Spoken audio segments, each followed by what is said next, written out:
Boston can improve on their shooting. They shot the ball horrible.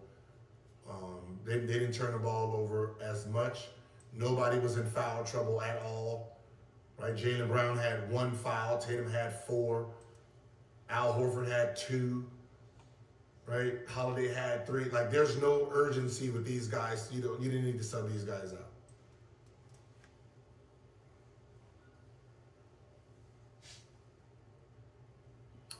To be honest, I don't know if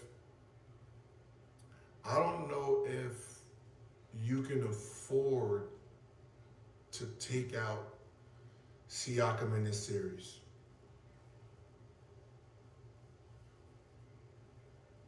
Like, for who? Like, if Top is going to come in, you put him in for Naismith or Turner, right? Siakam has to play about 46 or 48 minutes, just like Jason Tatum.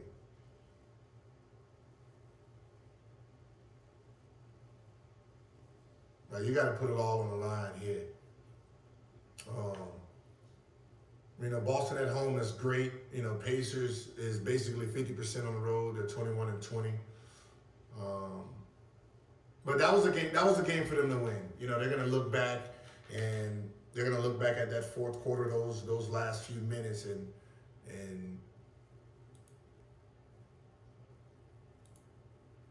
kick themselves. Right, because they shot that. What the fuck? Wait. Couldn't agree more. Andrew. They will look back at this game, but I thought they shot free throws. I hope Pacers can turn it around. But usually after a loss like that, you lose game 2 as well.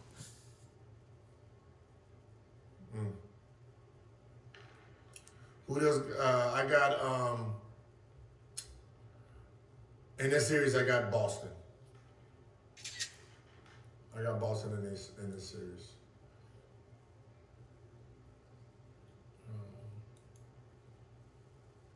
Wash Daddy.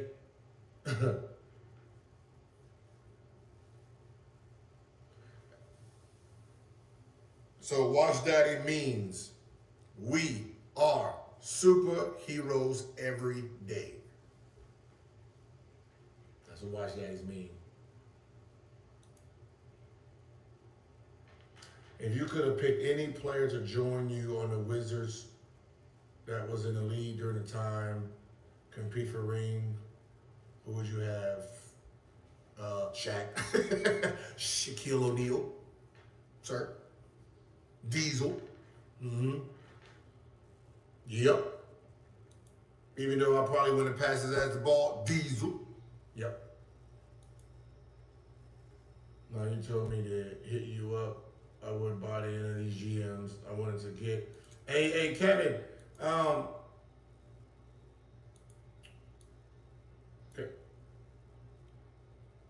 Miss Sunshine, you here? Get Kevin's information.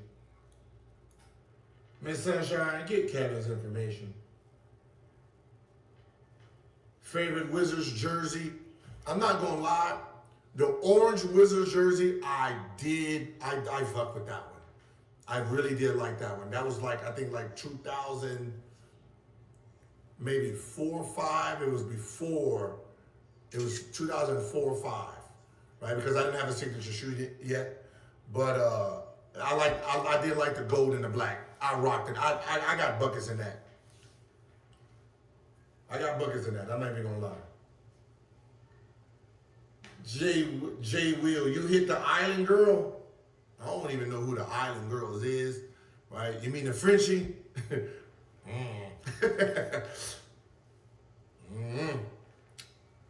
Gil, Thunder trade for Mikal Bridges and Cam Johnson.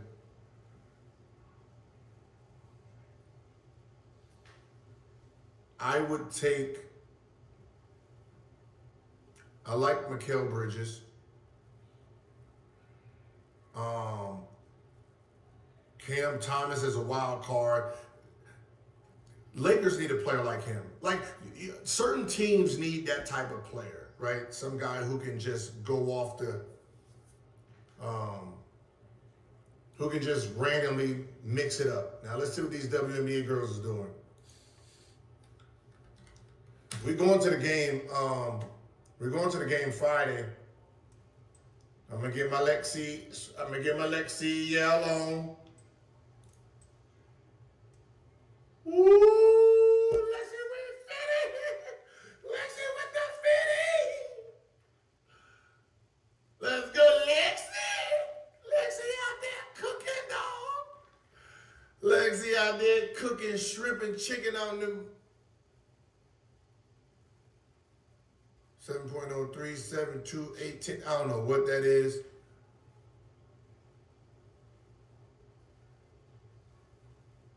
I don't know Morse code. You and LeBron would have been an interesting duo.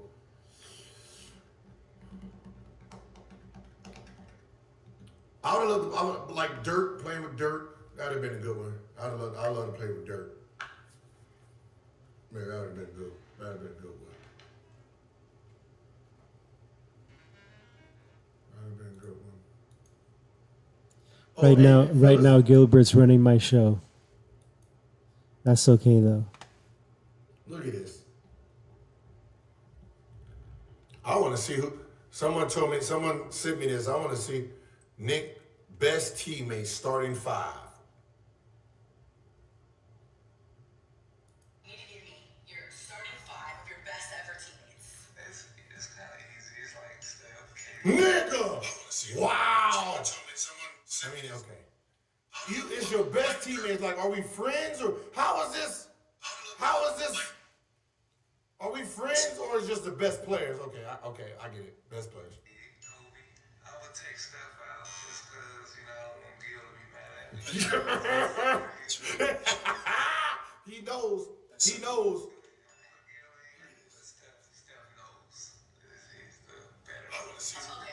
He's the better. Wow.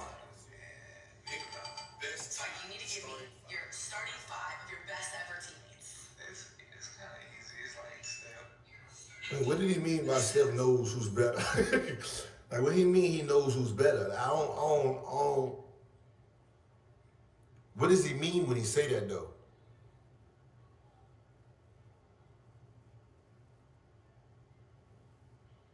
Well, let me hear how he said it again. Let's. Kobe. I would take Steph out just because, I don't want Gil to be mad at me. Oh, okay. This is like a Put friend. Gil in, but Steph knows. Wow. Okay. My center, Andrew Bynum, and Iguodala. So you talking about I couldn't be right there in the Iguodala spot, right? It couldn't be like it couldn't be Steph, me at the shooting guard, Kobe at the small forward.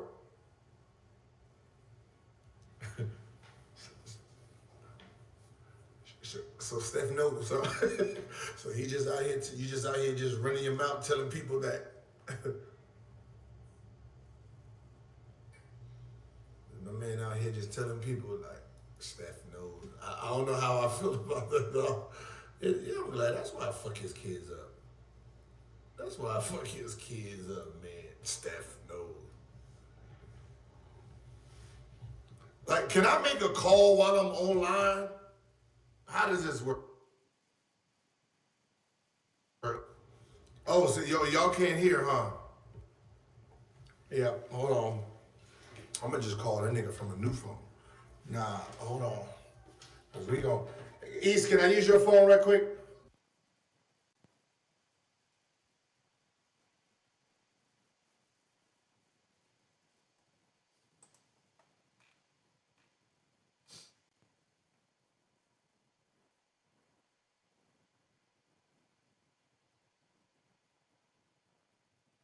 Looks like Gil is down.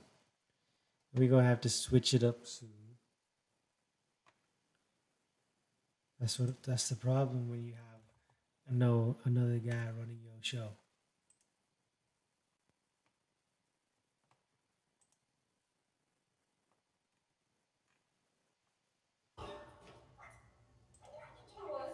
I wanna call Nick Young.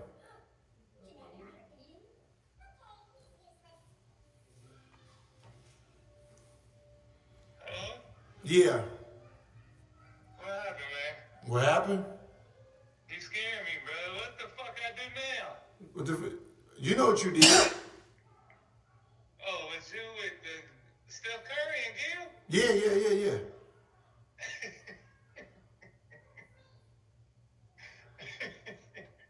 Hey man, I had to support you over Steph, man.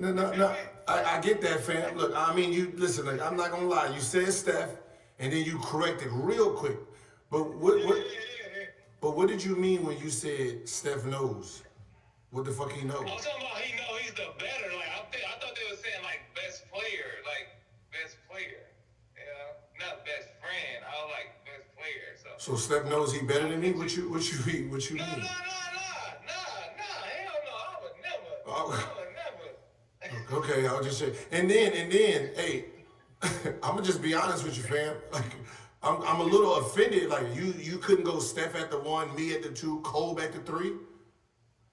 I didn't think about that. I forgot about Clay. I forgot about Draymond. I was like, fuck. I don't give a fuck about none of them. I'm just talking about. Big Draymond hit me on the same shit too. Draymond said, "Wow, you put $1 in?" Equal to. I wasn't even thinking, right? Man, that's crazy. Everybody going at the equal dollar spot. I don't know why I said $1. I'm like, fuck, why is it $1? Why you FaceTiming me? Oh, my bad, I didn't mean to. Nope. Too late now.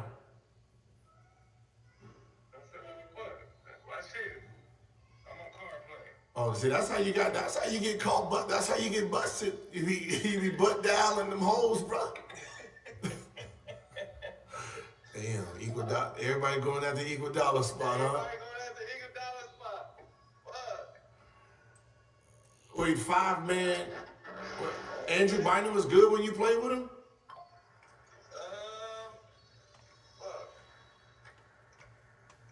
Yeah, that motherfucker was good. I ain't gonna lie to you. He was good? Yeah, but his knee was just fucked up, but he was cold. I ain't gonna lie. During the practice, that nigga was a good big man, I ain't gonna lie, but he just retarded. He had that middle smile. So, like crazy, scared nigga. So, I don't know. Man, where the fuck you going, man? I'm at the gas station, bro. Oh, yeah. At the loop. Y'all just finished playing? Yeah. Y'all got y'all ass whooped. What? Hold on, let me see. He out here. Hold on. Them niggas be swimming in the dark, bro.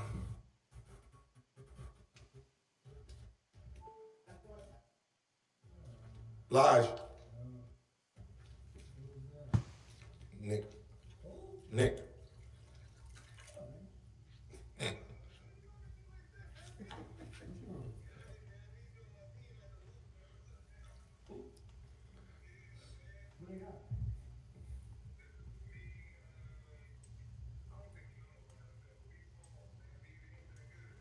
Alright, yo, we're gonna switch it up now. Let's play some highlights.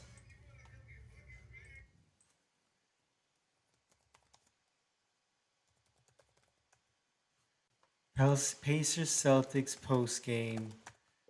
Let's hear it. And no, I want to hear the Pacers side of things. Or, okay, never mind. Here we go.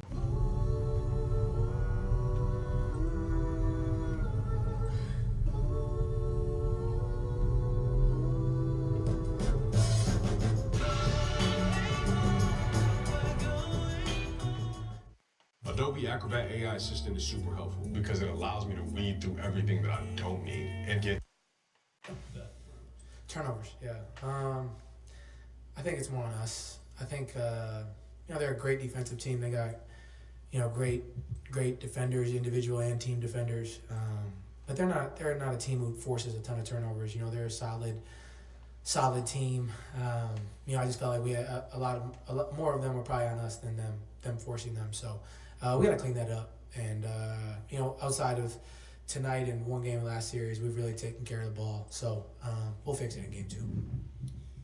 You said you felt like there was a better shot for you to get, I guess, if you could elaborate on that. I mean, did you feel like the first look you got when you were deep, is that the one you mean? Do you wish you would have taken that one, or is there anything else you felt like should have gone better in that possession? For sure.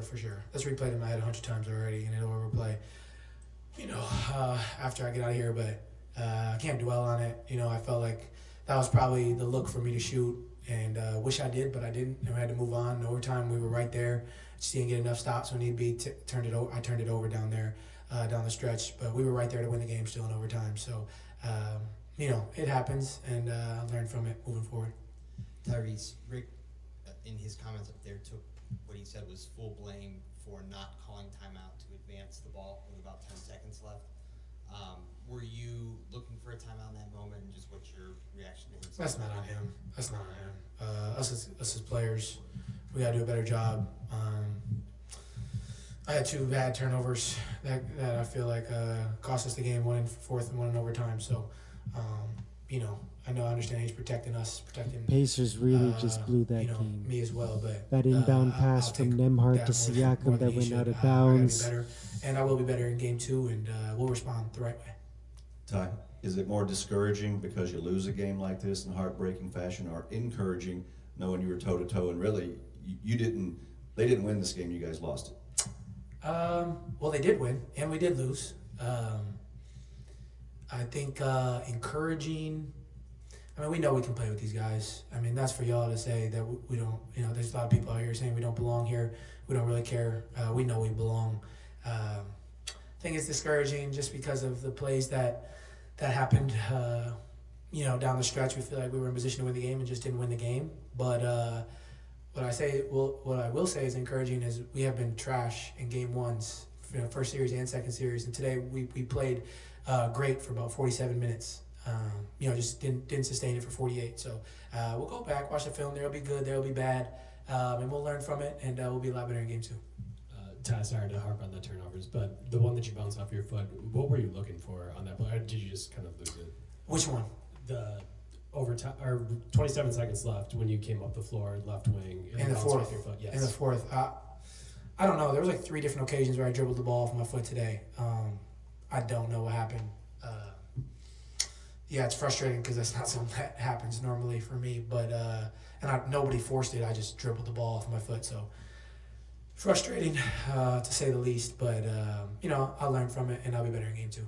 And then the one on the left wing with Holiday in overtime. Just what have you seen from the physical? Obviously, Jrue's a very physical defender. What did you kind of see from him in game 1? How you need to attack it, or what you can do with that going forward? Yeah, I mean, he's the best defender in the NBA. He has been for a long time. I was trying to get him as far I don't to know the if he's left the best wing as I defender could, so I could anymore. come downhill to my right. I don't know if he's the best I had the defender speed to set it anymore, up, and I just dribbled it off my foot. but It's unfortunate. It's he's frustrating still a for sure, decent but defender. It happens. We make mistakes. We're human, and I'll learn from it. And I'll be better in game 2. Yeah, Angela. Hey, Ty. Aaron was pretty vocal walking off the court, few expletives. Everybody else was silent. How much does this one really sting, though, for this team? And how much anger do you guys have with how it ended? Yeah, it's frustrating. I mean, of course it's frustrating. Like, we felt like we were in position to win the game, but you can't dwell on it.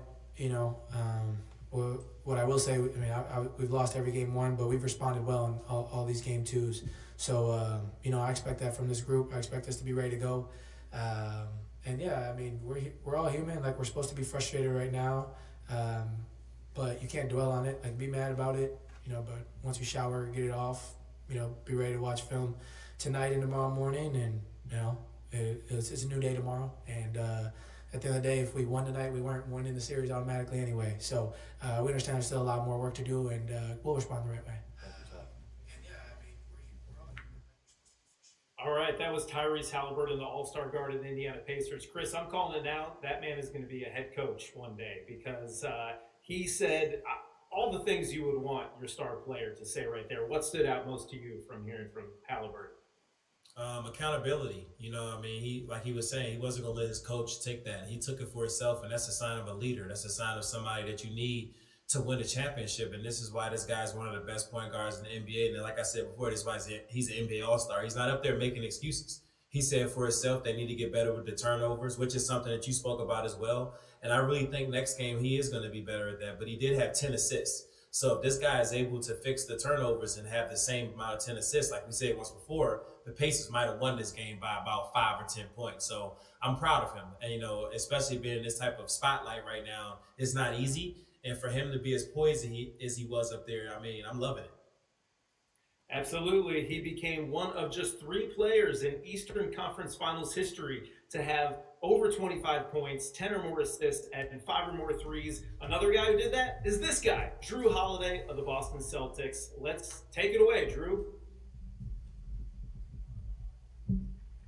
Jrue, on the Jalen 3, what did you see and what type of look did you have in regards to seeing him in the corner there? Saw Jalen wide open. And sometimes plays like that, it's kind of hard because you got to see both sides simultaneously sometimes. But saw one side and looked the other side, and Jalen was wide open, so just kind of had to lead him to the corner. And Oh man, here's the most boring guy in the NBA, Jrue Holiday. Battle for tempo in this game, probably in the series, where obviously at some point in time you want to play in the half court, and both teams seem to want to get out in transition. Yeah, it definitely was a battle, and we know what type of team they are. They're never going to give up, and we've seen that. Oh boy, guys, I don't know about listening through this one, so let's switch it up. I think just trying to be as consistent as possible as on the boards, and trying to stop them in transition. The pass.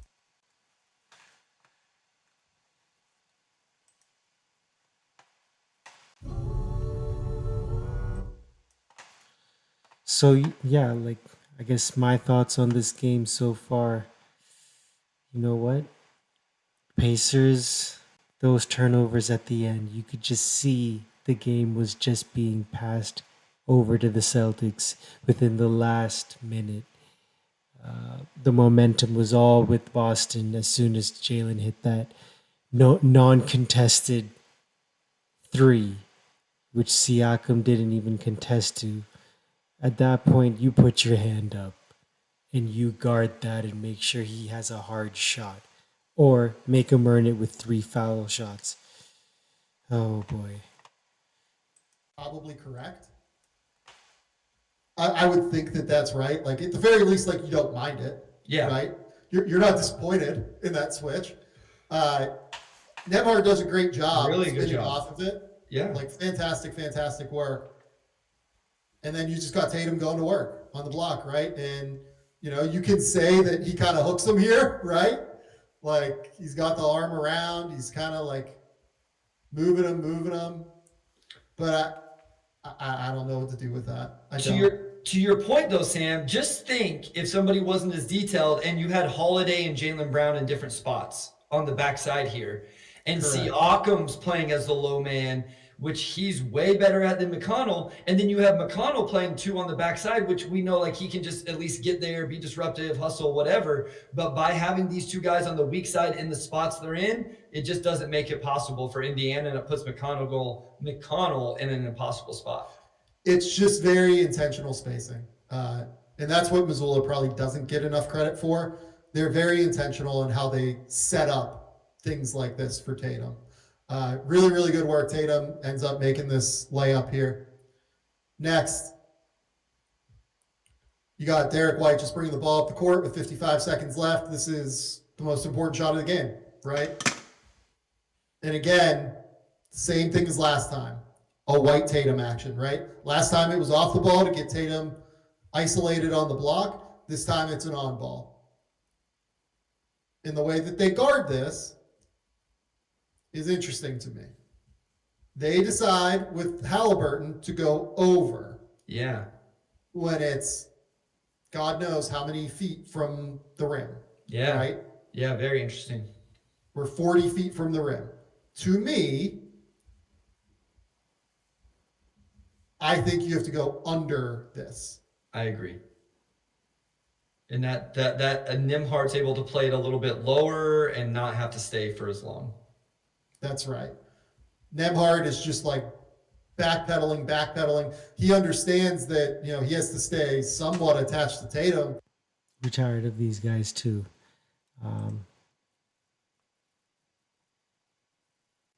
Don't just look for the win. Bet on it. Bet your way with Betway.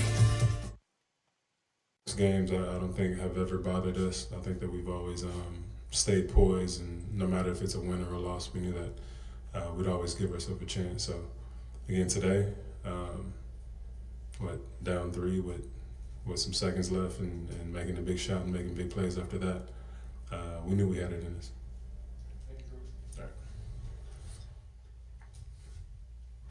There you are, the most All right, those were the boring smooth sounds NBA of player Jrue Holiday, ever. the point guard for the Boston Celtics. He finished with 28 points, 8 assists, 7 Oh, rebounds, damn, 3 28 steals. points. That was a season high in points for Jrue Holiday, regular season or the playoffs. This most was he's the ever Jrue scored Holiday since game. joining the Boston Celtics, and he picked a nice night to have a game like that.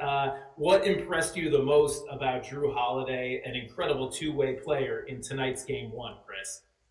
Just his poise. You know, he's one of those guys that's always going to bring it, not just shooting a three-point jump shot, but most importantly, using the mid-range jump shot, utilizing posting up the smaller guards. He's a leader on defense. He's a leader on the basketball court. He's a leader on the bench. And you heard what he said out there. It's just about just getting better and believing in the team. And this is why they were real big on bringing him from the Bucks, because it's hard to find players of this stature. Look at him right here, just posting up, just bully ball. I mean, then from there, he can shoot the jump shot. So it's just, this guy right here is an all-around, well-rounded player and person. So everything he was saying was absolutely correct. And I feel like to have an attribute like this to a team, I mean, the Celtics, like I said, they're on track to win a championship. He does come across as poised on the court and in his press conference, a guy who's been there before, a former champion with the Milwaukee Bucks, bringing that championship experience to this Boston Celtics team that's been close. This obviously their 5th time in the Eastern Conference Finals over the last 7 years, but haven't reached the mountaintop quite yet. Hopefully, Jrue, if you're a Celtics fan, can take I'll them be right there. back. In just a moment, we're going to hear again from the other side as Pascal Siakam will sit down in just a minute, and looking forward to hearing his take on some probably tough questions for a guy who had a big game. But as we look at these highlights from Jrue Holiday, we saw him have this offensive explosion, shooting the ball well, hitting 4 3-pointers, distributing the ball. But defensively, today Jrue Holiday was named all-defensive second team along with his teammate Derek White, and he lived up to that hype. He had 3 steals, and you heard Tyrese Haliburton say he's the best defender in the NBA. Would you agree with a statement like that from Tyrese Haliburton? Yeah, he's a big guard. He's big. He's strong. He sits in the strong stance. It's not easy to get him off balance. And I love that he never gives up on the play. And his body is just so durable. So I agree with that. I'll give him definitely the best or top 3 in the NBA for sure, because he's been doing it for so long. Absolutely. And he got it done tonight. His best game as a Boston Celtic. In the offseason, when the trades happened and Boston's going to part ways with Marcus Smart, who represented so much of that defensive identity and the presence of the Boston Celtics, that toughness, they really have not skipped a beat with having Jrue Holiday step in there. I want to get your thoughts on that, Chris, but I don't want to cut off Pascal Siakam of the Indiana Pacers, who's sitting down right now. Pascal, I guess we'll get the turnover question over first, and what kind of just happened on that inbound play. How much of a grip did you feel like you got on it? Basically, just what transpired there from your eyes. I think it was a tough one. I don't know. I felt like I was grabbed, but then, I felt like I touched it. I didn't know if he touched it. I mean, it was just a mess, and at the end, I was just trying to save it. But yeah, unfortunately. You didn't want to foul on Jalen when he caught it because you thought it'd be a 4-point play, I presume. Yeah, I mean, I thought, as soon as I got to him, I was a little late because of the screen. He was going up, so I didn't want to do it, and then when I was going to do it, it was just a little too late. So yeah, it's just one of those where it's like if you have an opportunity to do it, you do it. But it was just a judgment call. Like I felt like he was going to this motion, like he had a pump fake. Like I didn't want to, foul then, and it's a tough shot. I mean, like I was in front of him. Maybe I could have contested it, better, but it was just a tough play. 21 turnovers and 23 fouls. How much do you feel like you guys beat yourselves tonight? Obviously a lot of turnovers, unforced turnovers too. And a lot of fouls. So yeah, I think we know we got to do better, and we will be better at that. Like especially, you know, because we don't turn the ball over as much. So we got to do better at that as a team. And yeah, try to play without fouling. I mean, I don't know how many fouls we got on the other side, but you know, like we just got to do a better job of just not fouling. How do you come away from this game? Because you know you guys did a lot of good things. You responded from the big lead they had, but obviously you know the turnovers late. So what is the feeling that you have, or kind of want your teammates? I mean, yeah, it sucks. Obviously, I think it should suck. But I think you know we did a lot of good things. We got to go back, get better. And at the end of the day, as much as you know it hurts, you know it's one loss, so we just got to move on from it. And we have another opportunity, you know. This game is they're getting, you know, coming at us fast, and we just gotta move on from it. Just at the end of the day, it's one loss, and keep our heads up and just correct some of the things that we didn't do well, and trying to continue to get better. And we think it's gonna be a long series, so yeah, just have that mindset. I guess to kind of stick with that theme, what do you feel like you guys did particularly well when you know you were able to stop their runs? I mean, or able to respond. Certainly, you were down 12-0 out of the gate and managed to make that up. Same deal in the third quarter. What did you guys do well in those periods? No, playing on our pace. You know, playing fast and you know sharing the ball. That's something that we got to continue to do. Yeah, just being us. Like at the end of the day, like I just feel like when we us and we play at our pace, you know, it's hard to defend. And obviously they're gonna go on runs. They're a really good team, but we just gotta sustain those and just continue to play and do us. I wanted to ask you about Tyrese. You know, he was shooting it with confidence. I feel like from three and stuff, just in general today. Just how did you, what you see from him just out in the court, and how did he kind of help set the tone for you guys when you guys? Yeah, he's you know he's the heart of our team. Like setting the pace up. Setting us up for, you know, just the way we play, and he has great vision. Obviously, we know what he can do as a shooter, but yeah, like he's the engine for us, and he gets us going, and yeah, like we're gonna need him to continue to be him, and we just gotta play off of him.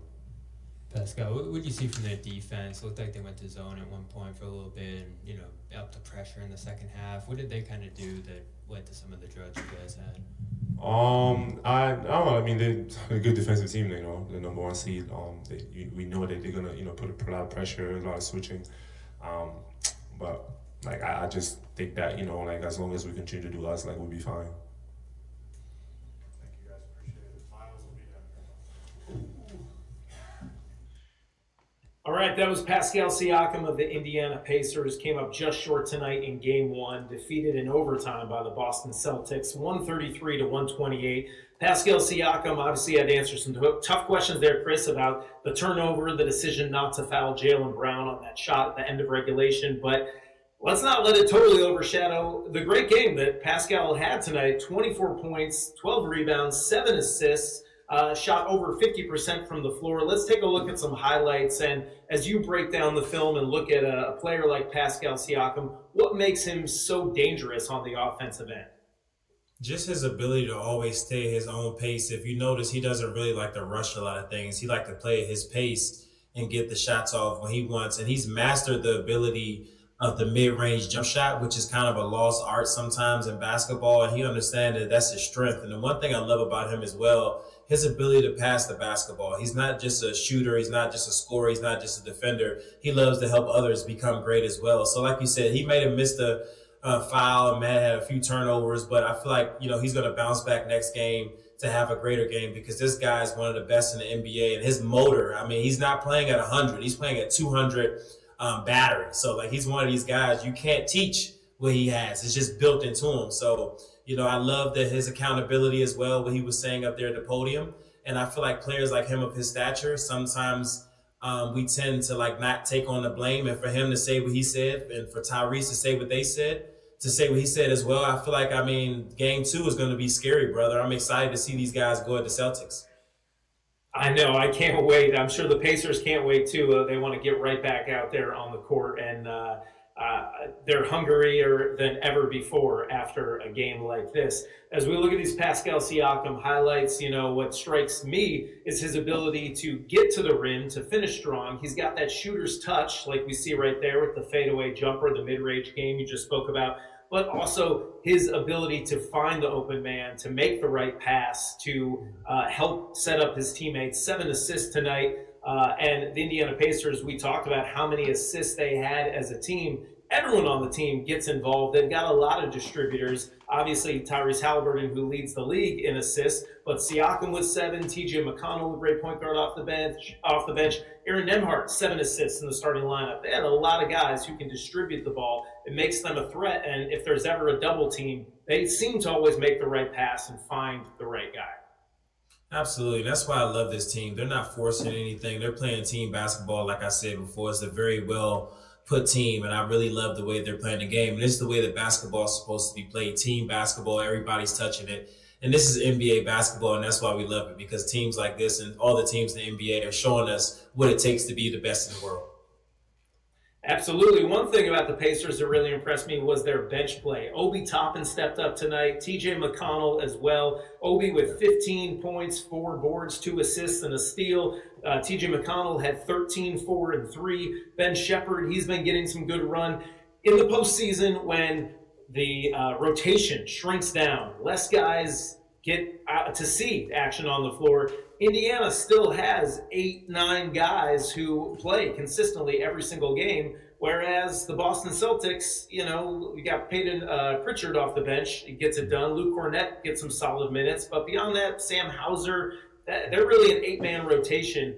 How much will that help when Kristaps Porzingis comes back, not just from what he's able to do himself, being an all-star caliber player, but just having another body that they can trust and rely on out there on the court for the Boston Celtics?